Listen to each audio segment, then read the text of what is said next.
Hello everyone and welcome back. In this video, we're going to take a look at FreeTax USA and TurboTax to see which one is the best.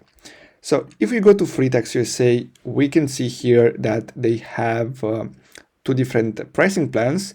So they have the free one, which is $0 for the federal taxes, and it's going to cost you $15 for state taxes. Now, if we go to TurboTax and we go to pricing, we can see here that this ranges between 0 and $140. But here, as you can see, we have the options, different options. So here they have guarantee accuracy, snap and import docs, and they also offer max refund, which is guaranteed. Now, based on the price, in my opinion, I suggest to go with FreeTax USA.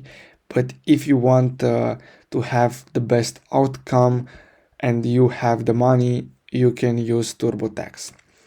So basically, that's all you have to know, and basically that's it for today's video. So I hope you found this video helpful. Don't forget to like and subscribe. Thanks for watching.